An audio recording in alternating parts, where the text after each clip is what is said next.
Welcome to episode 7 of the Janda Diaries.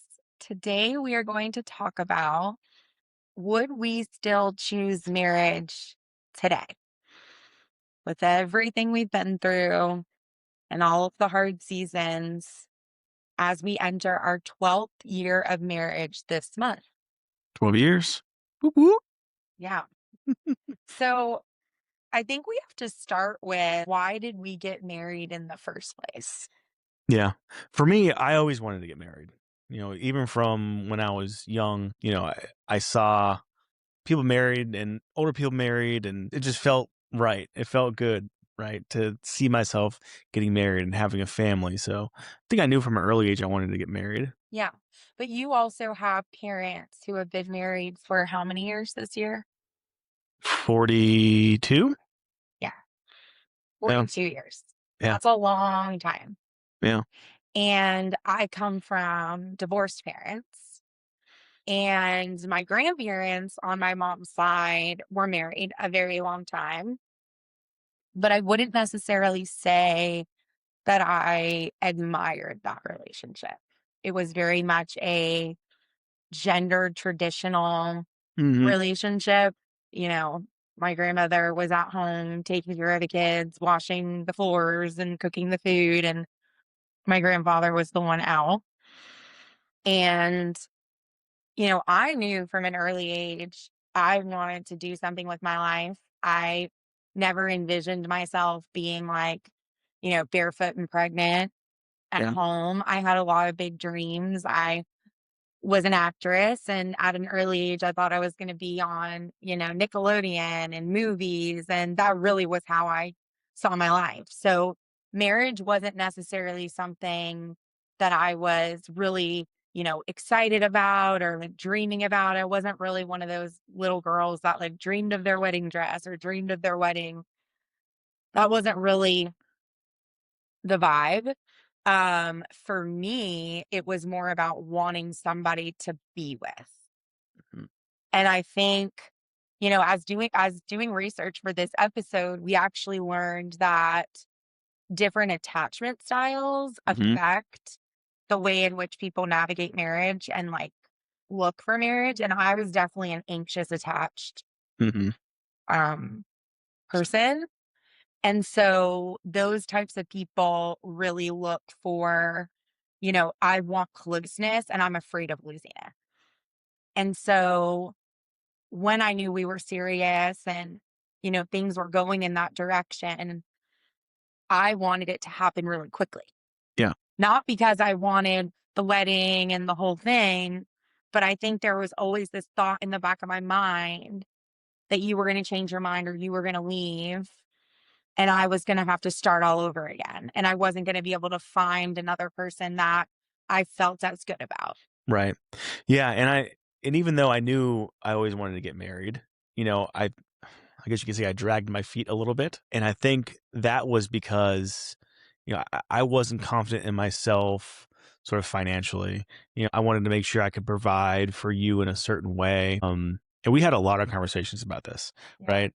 I'm not sure if we've shared this, but we took a trip, I think it was to Cancun, and on the flight back, we had been together probably 6 years at this point, a long time, and the flight back, you were just kinda mad because you had thought, "Oh, this is the perfect time. Yeah. He's gonna propose to me. It's gonna be great. It's gonna be beautiful." And that just wasn't on my radar at that And I time. actually remember being in the hotel room and being like, "Oh, I wonder if it's hidden in a pocket of the suitcase. I better not look." Like, I had really built that up in my mind that for sure he's gonna propose on this vacation. So, yeah, I was disappointed.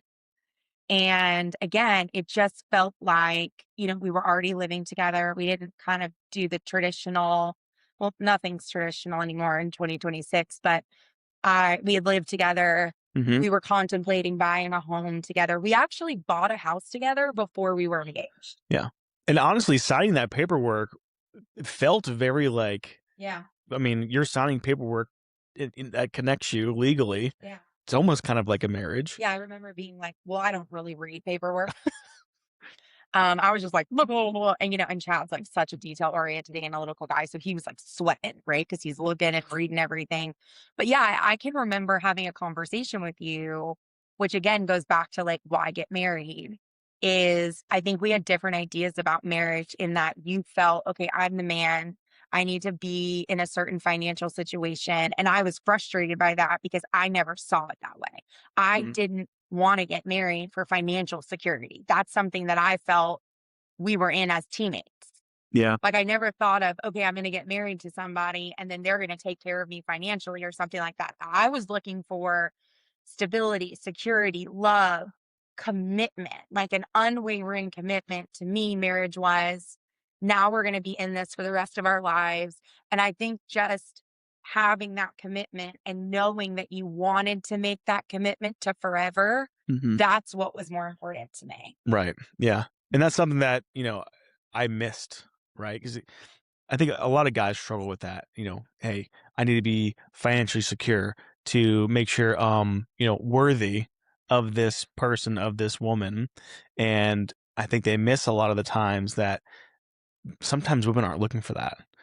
It's an important piece, but they're mostly looking for, like you said, somebody who can be there, be stable, and support them. Well, I don't think everyone, right? I've certainly watched enough reality TV shows to know that there are certain people that have like a legitimate checklist, Mhm. like height, salary. I was watching Married at First Sight the other day, and they do these interviews before they match them. And there was one woman that I want to say she made like 150,000 or maybe $200,000. And the guy was like, would it be a problem if the person we find you makes less than that? And she's Mm. like, yeah, absolutely. Yeah. Like that wouldn't work for me. Mhm. And I remember the guy kind of took a step back, but like, good. Like, if that's what you feel and that's what you think, like, you should say it, right? I don't necessarily, I didn't have that, Mhm. right? Because we were so young.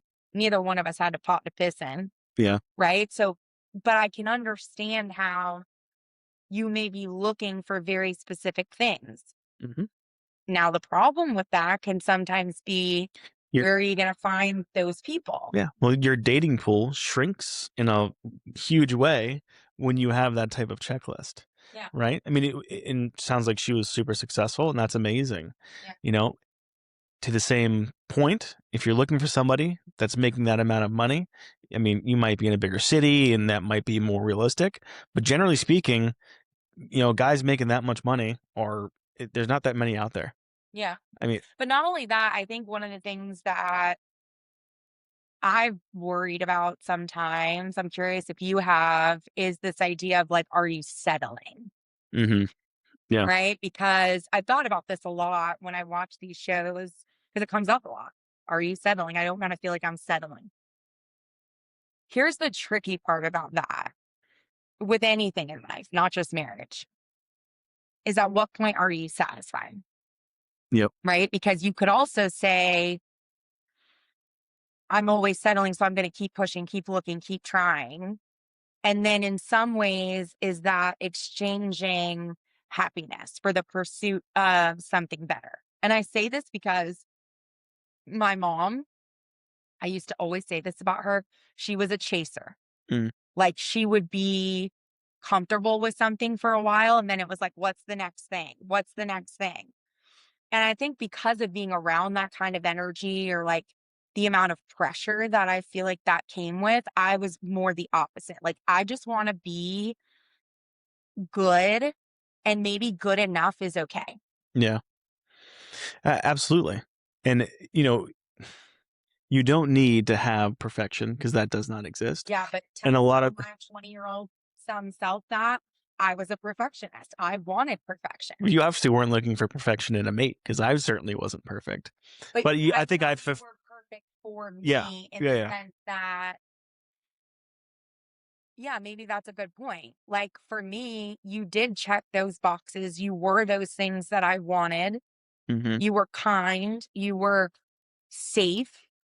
To me, you made me feel comfortable with who I was. And so, yeah, maybe it is that my list was just different than some other people's. maybe that's why it's so important to meet people when you're younger because finances isn't really a huge part of it at that point. Neither of us started our careers. But then sort of when you get older and you do start that, it makes it more difficult to find somebody who's quote unquote on your level or not on your level Yeah. instead of growing with somebody. Well, and I can say this, like, financially for us, everything has always been upfront and like 50-50, whatever. So there's been times where I've been the breadwinner. There's been times you've been the breadwinner. There's times Mhm. I've been the stay at home parent. There's times you've been the stay at home parent. So, like, we just, everything is very transparent with us. Mhm. I don't think of anything as my money, No, it's ours.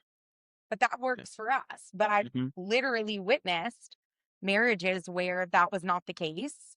And we would go to dinner and it's like, hey, who's going to pay for this? And I remember thinking, like, I remember driving home and was like, why would they ask that question? Because isn't it like, like, aren't you both paying for it? Yeah. But it really made me realize, like, that difference in a marriage. I was actually watching another show last night where this came up because, the wife was, they had had a child and the wife was continuing to make money and be successful. And he was a stay at home parent. And he felt really crap about that. Yeah. That, like, oh, I'm the man and I'm not making the money and she's the one making the money. And I do think that money can create a very interesting power dynamic. It can. And I mean, like it or not, there are sort of certain evolutionary type feelings that come up as a man, right?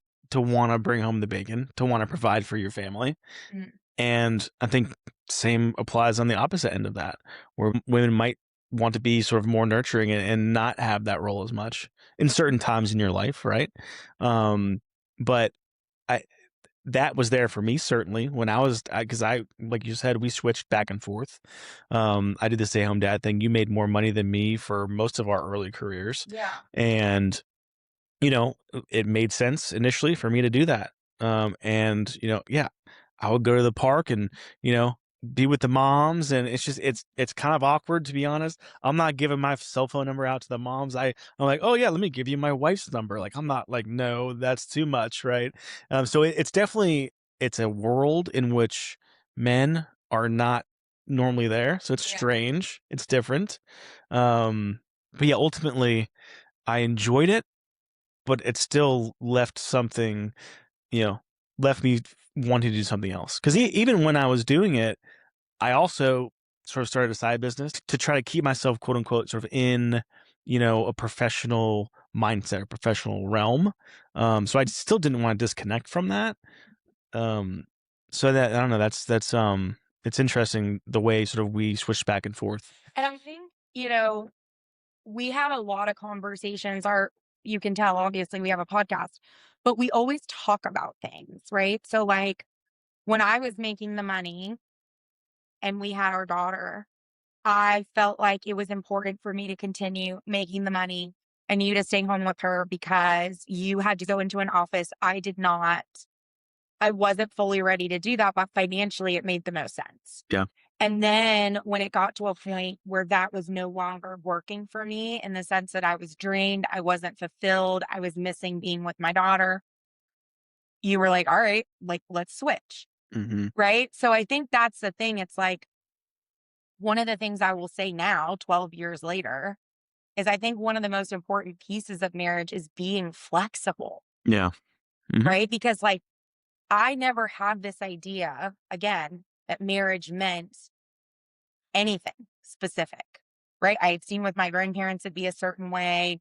I had seen with other friends' parents it'd be a different way. I was modeled a very unconventional way in the sense that my parents, weren't together starting when I was in middle school, but I don't really ever remember their marriage being necessarily super like lovey dovey or happy or anything. Hmm. So I was going into marriage with this idea of, like, I just want to be with someone for all of it. Hmm. Whatever it turns out to be, like, this is the person that I want to do life with, Right. right? When things are really fun, that's the person I want to call to be with. When I'm feeling really crap, that's the person I want to be with. When I want to binge on, cookout, that's the person I want to be with. So it just became really clear to me, like, I just wanted you Yeah. as you were. Whatever else happened, happened. Right. And I wanted you as well. And I think that's what was so beautiful about the way we got together is we found each other. after a long time of not finding each other, Yeah. and then we became friends. We have talked every single day since then. Yeah. Um, And so I think there was a lot when I say I didn't have a list, you didn't have a list.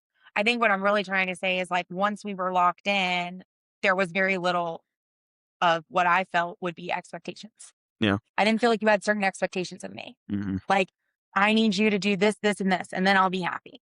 right, Right. Because I think that would have made me feel really uncomfy. And same for you. Because yeah, again, we were so young. So we were still growing. We were still learning. We were still figuring ourselves out while we were together. Right. And so we've had to adapt and mold as individuals, but also together.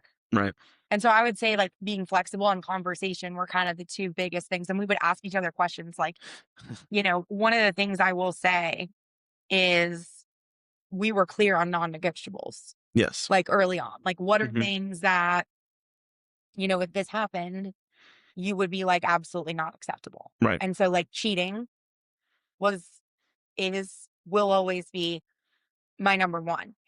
I would say to you, hey, if you ever get to a point where like you're at work or whatever and you start to feel attraction to somebody, please just tell me. mhm, yeah, And you were like, why would I do that? And I was like, I'm just saying, like, I would rather you tell me because then there's still an opportunity for us to work on it right, and talk about it and figure out like what is going wrong in our marriage or what's personally going on with you that you're seeking that yeah, versus being fulfilled with me. And at that point, we can still address it mhm, and give ourselves a chance to fix it.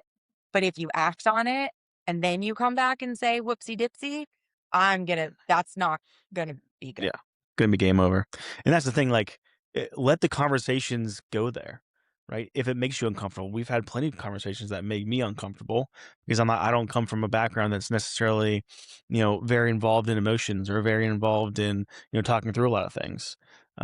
So when I met you and had you in my life, we talked a lot about a lot of things. What was a non-negotiable you feel like for you? Well, I think cheating for me, I mean, a non-negotiable.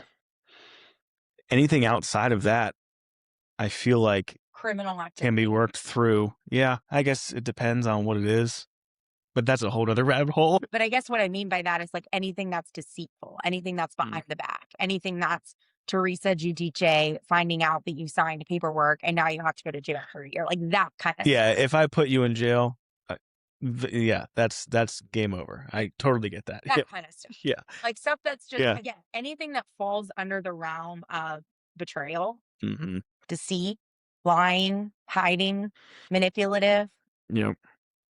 that would be bad. Yeah. I mean, earlier you talked about the attachment styles. I think you had yours as anxious. Mine was, and I think still is to a certain extent, avoidant. I pull away during conflict, need space before talking, difficulty asking for help. I think that kind of describes me and my style back then, definitely to a T. Things gotten less so now, but there's still that, needing Yeah. space, needing time before It's conversation. also like a nature. It's okay. It's okay. Yeah. It's okay. Mm, It's okay. You know, when it's not okay.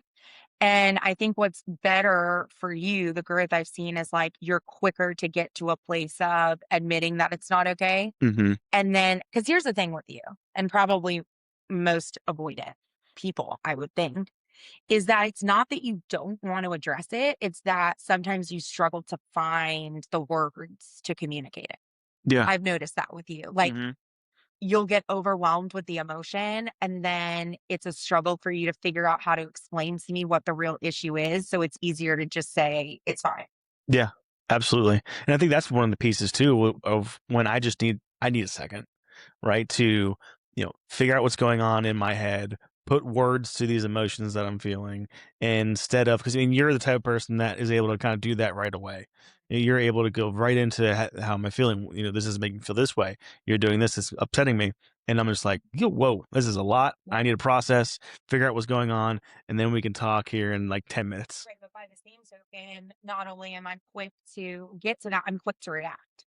Yeah. So I'm like a screamer, a yeller, what the heck?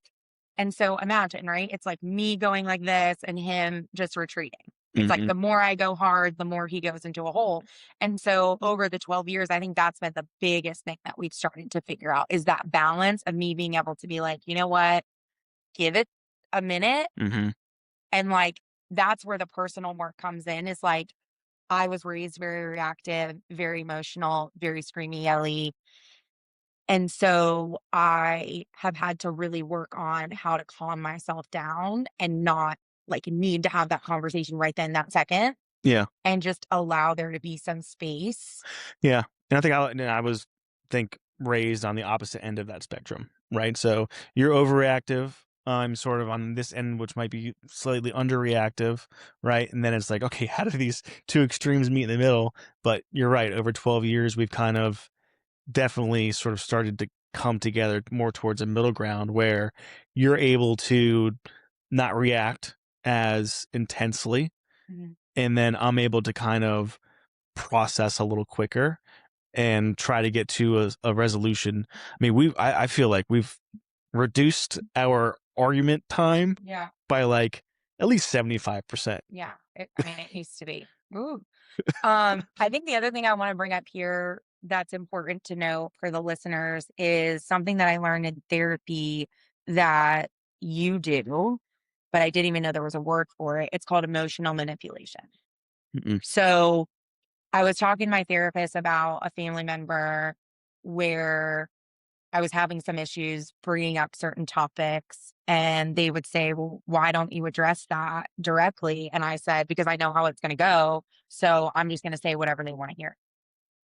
And she was like, I mean, that's a choice, but that choice also is emotional manipulation."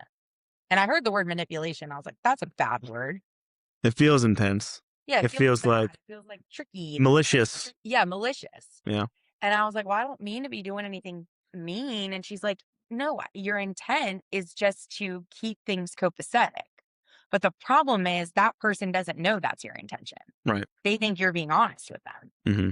right? So what you end up having is a situation where that person is actually being manipulated because you're just telling them what you think they want to hear. Hmm. You're not allowing them to actually react the way they may would surprise you. Maybe they would react differently. Yeah. And you're also I mean, it's essentially a form of lying. And so I remember hearing that, and it took me like a year or two to really fully process that because that was really ingrained in me, emotional manipulation. Hmm. I would do it all the time. Like, yeah, okay, whatever you want to hear.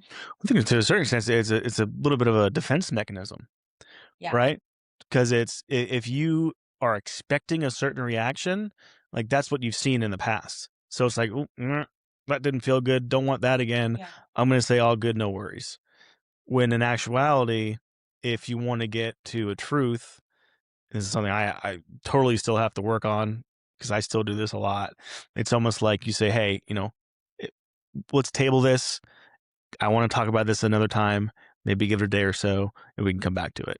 But I think too, like, so as I've grown and I've worked on my reactions and I've worked on being more aware of not exploding, that's where the emotional manipulation that you were doing became more problematic.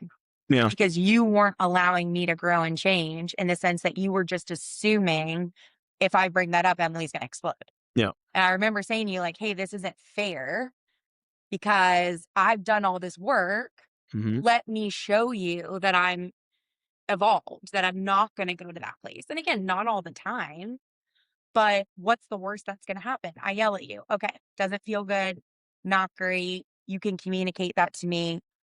But you literally would tell me whatever it was that you thought I wanted to hear in certain moments just to avoid any sort of conflict. Hmm. And I started to clock that. And the reason it's manipulative is because now I don't know what you really thought and felt. Yep. A lot of times with you, because I know you so well now, you can say whatever you want to say, but your behavior is going to show me what you really feel. Yeah. Right. So it's like, example, driving in the car. I'm very critical of his driving, which I'm working on. I've gotten better, Hmm. but like he'll make a turn or cut out in front of someone, and I'm like, really, Chad? Like that was ridiculous. You almost just got us hit. And he's just like, It's fine. And yet he's like gripping the steering wheel and he's like clenching his jaw. And I can tell he's pissed, but he's like, no, yeah, whatever. It's cool, you know? And so, and then I'll be like, okay, can we please talk about this? Like, and so I think that's what we've gotten better at is like clocking those things Mhm.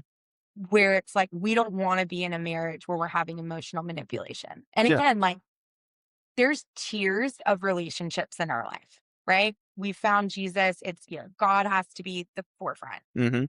right? Then it's marriage, then it's our daughter, and then it's everything everybody else. Yep. Work is obviously in there. But I think, the way I look at marriage over these years is like that is the plane that cannot go down. Yeah. Because if that goes down, now our parenting goes cattywampus. Now our finances, our house, our stability, that's the foundation. We love the song Bones by Maren Morris. Maren Morris because it's so accurate for us. Yeah. When the bones are good, The rest don't matter. the rest don't matter. Right? So we have to keep checking in on the bones. Yeah. Yeah, you Are those fundamental things the communication, the trust, the safety, Mhm. the support? Are those bone structures in place? If one of those break, we got to hurry up and get it seen by a surgeon, the best in town, and get it fixed. Yep, absolutely. And then the biggest thing is just to make sure, and again, I always say this, it's the communication. Because once you stop communicating, you know, we're two pilots, right? If Right. you're my co-pilot and I stop talking to you, I don't know something's coming, then we're going down. So always communicate and always know if something's too big for you guys, Mm, right? that's so good. Yeah, because I mean, we went through this, I think, in one of the last episodes where after, our daughter's birth, like, that was too big for us. We needed to go see a therapist. Mm, It helped us put words to feelings for me, and then, even as we go, throughout life and continue down the path of, God, and I think, pastors will probably have a large role in that as yeah. well, men's groups, women's groups, and leaning on other people to help in that way as well. I think that's so profound. Say it again for the people in the back. Yeah, but being able to be like, you know what? We might be going down Mm, and I don't know what the heck to do about it. yeah, Like, that's okay too, right? Like, it's not about having all the answers, but it's about not becoming apathetic about your marriage. So, I'll give you an example of apathy with our daughter, as many parents out there, you battle with the iPad. How much time should they have on it? What kind of content should we screen, etc. So there are times, especially now when we've started new businesses and we're a little bit more busy than we used to be, or in the summer when there's more time to fill, where we've got apathetic about it. mhm, And we're like, oh, yeah, a couple hours here. Now it's maybe some days 3 hours. And then we start to notice poo poo behavior. yeah. Behavior goes down the toilet pretty quickly. Right? All of a sudden, we're getting snapbacks and we're getting eye rolls and we're getting issues about brushing teeth or whatever. Right? We start to see this correlation and it's directly correlated to the apathy. Right? Okay. Well, now after weeks of being apathetic about it, now we have to walk that back, which is way harder to do than if we had just stayed consistent Yeah. with the rules in the first place. And so I think I use this example because I think it's very similar to marriage, right? If you become Mhm, apathetic about your marriage, whether it's communication, intimacy, whatever components, mhm, for a long period of time, it's going to be a lot harder to get back to where you were yeah. than it would be if you quickly nip it in the bud and just stay on top of it. Absolutely, because like you say, as the divide gets larger and larger, it's more difficult to fill that void because Sure. you're growing in different places. Even if you're just both staying sedentary and not doing anything, sitting on the couch, like ships passing in the night, right? You're not communicating, you're not talking, you're not growing together. You're growing apart. And so one of the things that we're really excited about Mm, is we actually just launched the 30-day workbook. So we're calling it Still Choosing You. It's a 30-day workbook. It's a digital download of daily question and conversation starters designed to really help you check back in with the person you chose Mhm. and ask some of these critical questions around, is this going the way we thought it was going to go, right? Are we in a season of our life where we're starting to fight dirty? Yeah. And like, I don't like that. And where is that coming from? Right. It's just something that I know will help other couples. It's Mhm. helped us as Yeah. we've created it. Mhm. And I think it's just something that aligns so well with this podcast because us being intentional about having conversation, even planning these podcasts, allows us to discuss things that maybe Mhm. we weren't discussing or needed to be vetted through a little bit further. So Yeah. I'm going to put the link in the post and I'll put it in our social medias. And it's $19 Mhm. and it is loaded with daily questions, advice, comment sections, key takeaways. You can really work together for 30 days. Yep. Yeah, and for the guys, there's sort of like prompts, right, to help you out. I know for me that's helpful in going through these conversations because it helps me think about things that works. And the one thing I really like about it is it's almost broken up into weeks where the weeks have sort of similar type themes where it starts, a certain way, then okay, let's get a little deeper and it comes out of that. So I think I like that. That's a big piece And too. one of my favorite things about it, which is something we will share in a future episode that we've been working on, is our future plans in the sense of, we have the Bible and we have, the 10 commandments. We've been working on commandments for our life Hmm. and our family and our home, right? What are some of those things that we really want to make sure we stick to? And so I think this is a good transition into, we've talked about marriage. Would we choose it again? I think we should read what our original vows were. Yep. And guys, they were the same. Yeah. I almost had a panic attack walking down the aisle, not because I didn't want to get married, but because I was so overwhelmed by the pomp and circumstance of it all. There were all these people staring at me like that was jarring. Like every aunt and uncle and distant cousin, and they're all just staring at you. Every friend, I didn't want to do it. Yeah, you were walking down the aisle. You look beautiful, by the way. But Thank walk you. down the aisle and you're standing up there. And I think afterwards, people were like, "Oh, you guys were so sweet, telling each other, beautiful things at the altar." No, it was just me telling Emily not to pass out. Right? Whole day, I'm gonna pounce out in front of all these people. No, no. And you were just like, please don't. Please don't. Just stand up, please. But this is what. So Emily, we had the same ones back and forth, and I think the officiant said them because we were too nervous at the time. Yeah. But this is what they were. Emily, I love you. You are my best friend. Today I give myself to you in marriage. I promise to encourage and inspire you, to laugh with you, and to comfort you in times of sorrow and struggle.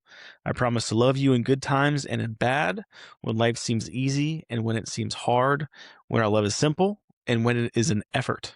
I promise to cherish you and to always hold you in the highest regard. I will trust you with my dreams and support you in fulfilling yours. I give you my hand, my heart, and my love from this day forward for as long as we both shall live. Amen. Amen. Yeah, our ceremony was secular. One thing we would update is we'd have a little more God in there. But one thing that I liked a lot was I promise to love you in the good times and bad, even when life seems hard, when our love is simple and when it is an effort. Right? I mean that rings true. And I think getting married, especially getting married younger when we were, um, you see that line and it makes sense at the time, but it almost doesn't seem real because you don't really know What's up? what lies ahead, what that effort is going to be to continually choose each other through all of these difficult times. And you don't know what those difficult times are until you go through them, until you have some real stuff happen in your life that makes you realize, oh yeah, I do want to choose this person over and over again, even though sometimes it's hard. They are my person, and they are the person I want to see these things through with, Yeah. and they support me, and they're there for me, and they have my back. Right. And there's no doubt that I loved you immensely when we got married. I just had no idea what love really meant in the sense of when things are hard. Mhm. And when I almost died in that hospital room and our daughter was fighting for her life, the way you showed up for me and you're literally hand expressing my milk while I'm intubated to make sure that Juliet got that because you knew how important that was to me. Mhm. You were playing Humble and Kind, which is our favorite song because it so exemplifies who we are and who we want to be as people. You held my hand every step of the entire way, always checked in on me, made sure I was eating. That's the stuff I'm talking. Yeah. Mhm. Like that love is one that I had never experienced. And I was like, this man loves me so much. Yeah. It was just a really beautiful thing that I had never experienced. I had never witnessed other than like in movies. And those are times that I think can make or break a marriage. Yeah. Because if you hadn't shown up in that way and you hadn't stayed by my side and made sure I was okay and slept in the hospital room, like I was adamant, go home, you need to sleep. Mm. And I really thought that. But I don't know what I would have done if you had been like, all right, peace. Yeah. Like I would have been alone and I would have been sad. Mhm. So I think it's like that kind of stuff that Yeah. comes with marriage. Yeah. Yeah. Showing up when those things actually happen. Being next to that person, you know, when those really hard things come up. And not allowing anybody else to sub in for your responsibility as a wife or husband. Yeah. Mhm. You know what I mean? Like, you could have easily relied more on my parents or your parents, but you were like, "No, this is my wife. This is my child. This is my responsibility." Mhm. And so again, like, going back to the earlier part of the episode where you were like, "I don't wanna get married yet because maybe I'm not making enough money." It's like, there's no money in the world that would have changed how you showed up in that moment, Right. right? What does money have to do when your wife is potentially dying in a hospital room? Mhm. That's to me what's the testament of marriage. Right. When are you going to show up when things are really crappy and really scary and really hard, Mhm. right? Because again, if you had been working this super high profile job or something, maybe you couldn't have been there for that. You know what I'm saying? So, like, Mhm. again, we're not saying our path is the right path. We're just simply sharing that for us, those moments were game changers. Yeah. And I knew then, like, I will be with this man for the rest of my life. And I knew I was, like, my intention was when we got married, Mhm. but I didn't feel the way I felt after that experience told you when we originally got married. Yeah. And that's exactly what I mean. When it's like, when you say those things at the altar, you mean them, but you don't understand them. When you go through life and you have years and years together and crazy stuff happens, you start to understand what that sentence actually means, and it holds way more weight now than it did then. Yeah. Yeah. And I think, marriage is a lot of work. Everybody says that too. Oh, it's so much work. It's a lot of work. It And if I absolutely. had other things going on that pulled my energy away from my marriage, I would have to stop those things, if that makes sense. Right. And so, are there times where it would be a lot easier not to be married? Absolutely. I wouldn't have to take your opinion into consideration. I could do what I wanted. You know what I mean? I wouldn't have to have another person to always consider. But at the end of the day, those moments are not worth losing all of the special moments where you're the only person I want to be by my side. Mhm. Right. So again, I need some space. I can take an afternoon. I could take a weekend if I need to have a weekend where I'm not thinking about anybody but me. Mhm. Right. Like Absolutely. that's fine. But in the long run, in the day to day, I mean, again, going back to the Bible and Adam and Eve, like God clearly created this idea of partnership, Mhm. for a reason. Yeah. And I am not egotistical enough to think that I can go through this on my own. Yeah. That used to be one of my biggest fears, especially after everything happened with Juliet is like, oh my gosh, if you get in a car accident and God forbid, leave me. Mhm.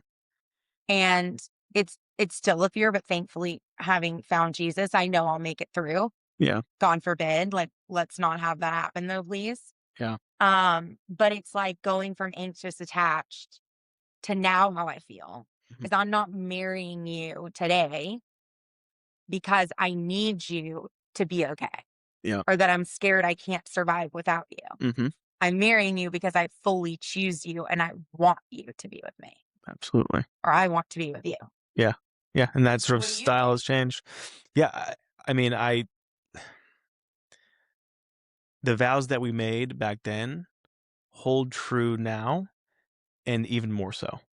Yeah. And I think that kinda segues well into the next piece. Um, Yes, if we I were always wanted to renew our vows. But I want to do it like in a cool way. I don't know. No, none of you will be invited, just so you know. just me, you, and Yeah. Jules? Like I will not do Not post. even the dogs? No, they can stay home. Nice. But you know what I mean? Yeah, absolutely. I just I want that to be sacred. So we did both rewrite our vows and we've not shared them with each other. And we're not going to share them with you now because that would be weird. But I am going to talk about one of mine, like a little snippet from mine that you haven't heard Okay. that I wanted to say.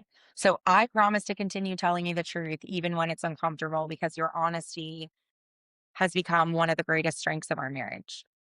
I promise to celebrate who you are today while making room for who God is still shaping you to be. Mm, I love that.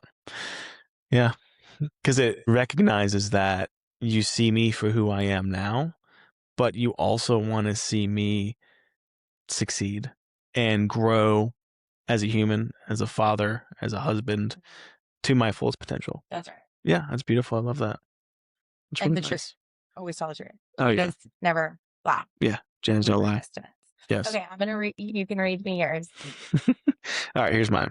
Okay. Mine was a lot longer, by the way, in this one than it was in, Mine too. the original, like, a lot longer. Yeah, because we use ChatGPT. Maybe. Alright, mine is, "I promise that you will always be the biggest rock in my jar. You will always be my greatest priority. Life will fill our days with responsibilities, distractions, and 1,000 little things demanding our attention, but I will never forget what matters most, you, Juliet, and the family we are continuing to build." I love it. Yeah. Because we've had that issue in our marriage, where I've been like, are you not getting that what we have is everything? You know? Yeah. And I've heard this so many times, and a lot of this came into perspective when my mom passed away, but they tell you all the time, like, I don't know, they've surveyed like thousands of people, right? Most successful, most prestigious, all the things. And they're like, nothing else matters. Like in the end, as long as you have your family and the people that love you the most, like that's all that matters. The money doesn't matter. The fame doesn't matter. Mhm. The friends, the likes, the comments, like doesn't matter. Yeah. And I witnessed that firsthand. Mhm. Yeah, it's a hard trap to get into because most people already have what they need to be happy, but I fall victim to it all the time. Looking at something else, comparison, looking at other people, when in actuality, everything I need and want in my life, I already have. Yeah. And I say this a lot. If the only thing I get right in this entire life on earth is my marriage with you and our daughter and parenting and ensuring that she's a happy, healthy person, that to me is like the gold standard. Yeah. Like, what else do I need? Mhm. Absolutely. I truly don't need anything else. Like, all the other things would be great. Like, would I like more money so that we could maybe go on more vacations and like do things that Juliet wants to do? 100%. That would be like really fun and cool. Mhm. But at the end of the day, I am grateful that I have gotten to a place where I realize what's truly the most important thing. Yeah. And that's our family. Yeah, it is. It's what we have. And so, again, when I think about would we choose it again? I think we've answered that question. Yes. I hope that the current trends of less people getting married and maybe there being a skepticism about marriage, I hope we can be a part of the community of couples that are here to show that it can work, Mhm, that it enhances your life tremendously, mhm. and that it gives you an opportunity to learn about yourself in a way that you're not going to learn otherwise because your partner is who's going to tell you the truth Yes, and absolutely. call you on your bull. Mhm. Yeah, and I also, like, you grow in marriage, you learn in marriage. It's not easy, but it is also fun. Yeah. You know what I mean? Like, in the pool, hanging out, going under the water, poking your butt. You know what I mean? Like, scaring you like I'm shark. We went to the pool today, so that's top of mind. Yeah. Just doing fun stuff like that, like, being a kid again with each other, Mhm. having fun, laughing, inside jokes, right? Being irritated about the way you load the dishwasher. All these things, it's fun. It's Yeah, not all like, work. It is also fun. I think that's true. And like, I've tried to be more present in my gratitude for us. Yeah.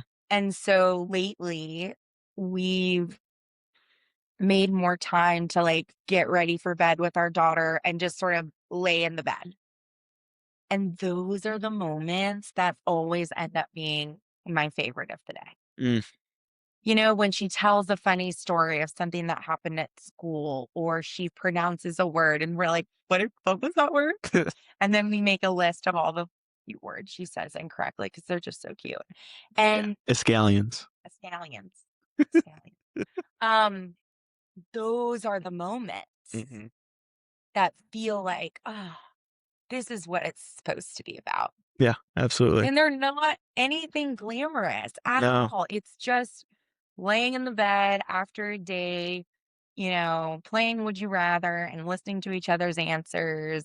Mhm. Or, one of my favorite things now that she's getting a little bit older is seeing something that we've taught her Mhm. get used in real life. Yeah. Like, hey, I want to tell you about this thing that happened to me at school and I did this. And like, I embodied that thing we talked about. Like, that's Yeah. really cool. It is. I remember the first time I felt that is when she crossed the street by herself. It was wild. It's so simple, but from, age 1 to 4 or 5, it's continuously look both ways. Stop there. Don't cross. Like every single day. And then one day you're not really paying attention and she's a little older and then she stops by herself. You didn't say anything. It's like, what? This is awesome. Yeah, Yeah. Yeah. that's so cool. Well, Yeah. So again, we love having these conversations. We hope you love listening. Please join the community, like, subscribe, check out the 30-day workbook. mhm, We really do have high hopes for this being something that can generate conversation if you're struggling in that department, mhm. even if you're not. Yeah. It's Like, even if you think you're having all the conversations, as we were building it, there were ones where I was like, we need to talk about that. 100%. Yeah. Yeah. So, thank you for watching, listening, however you are absorbing this content. And yeah, we would pick marriage again. We're celebrating 12 years on August 30th. Oh, And yeah. happy anniversary to other couples out there who are celebrating another year married. Oh, yeah. Thanks, everyone. Thank